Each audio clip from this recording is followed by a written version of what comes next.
Hey everyone, Coach Kirsten here, and I've been getting a lot of requests for videos on ankle flexibility. And the reason is because I'm a swim coach and I teach adults and kids to swim, and part of the mechanics of an effective flutter kick is to have flexible ankles. This will also be good if you are a runner or a cyclist. You have really tight ankles because you don't do anything else with your ankle mobility. And just for general, it's very functional, just walking around, just living life, having more flexible ankles. So this video is on ankle mobility and flexibility. So first of all, you want to do everything without your shoes on so that we can really get that flexion and extension in the ankles. So starting off, I would just warm up. If you are rolling right out of bed, just do maybe 5 minutes of walking around the house or something so you're a little bit warmed up. And then we're just going to start with some rotation of the ankles. And you want to get as much range of motion as you can in each direction. So you can do this 10 times is a great number. And then other foot. And this is when you also will start noticing, do I have any aches and pains in my ankles? Like right now, my left ankle is really, really sore from jujitsu, and I'm definitely feeling it in this. So just some rotation just to get blood moving and get flowing. The next one is another gentle one, and it's pointing the toes. So you're pointing the toes down toward the floor, and then you're flexing your feet as much as you can. So you're pointing your toes, flexing your feet. So from the side, that looks like point your toes as far as you can down toward the floor. And mine, one of them points more than the other. I've had ankle stuff going on before, so that's why. So no big deal. And then flex them, point, flex. So about 10 times each for pointing and flexing. And these are gentle ways to get everything going. Now we're going to get into the more intense. So we are going to come to our knees. If you have knees that don't bend this much, that's okay. You can take a blanket or a towel or a yoga mat or something and put that behind your legs. So now I'm still getting the pressure on the tops of my feet without having to bend my knees as much. And you can bring this blanket in as close to your knees as you want. So even there, I'm still getting the pressure on the tops of my feet.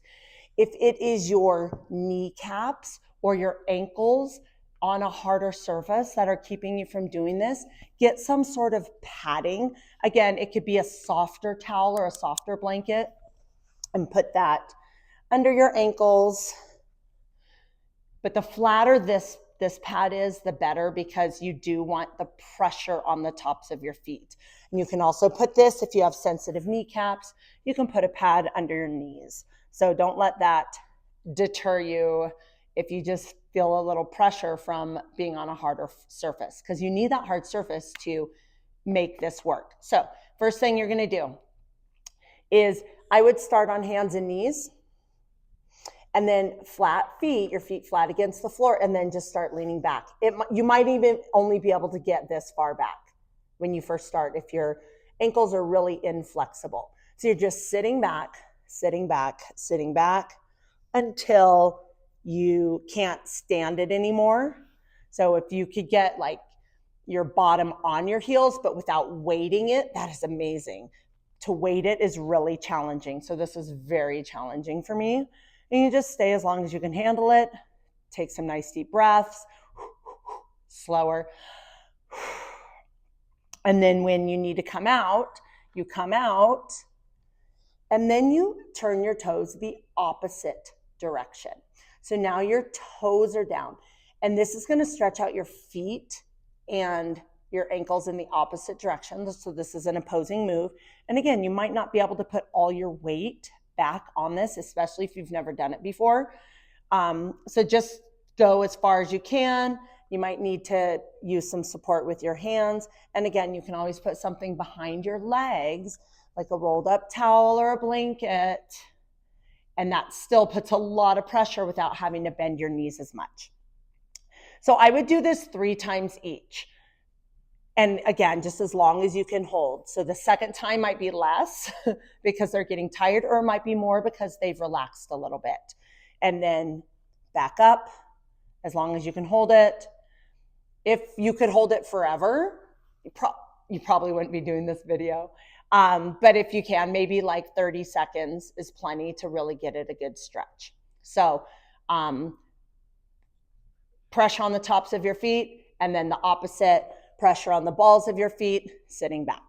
And then finally, we're going to do what is called a Hindi squat in yoga. And you start with your feet pretty far apart, about a little wider than hip width, and then you just start dropping your hips.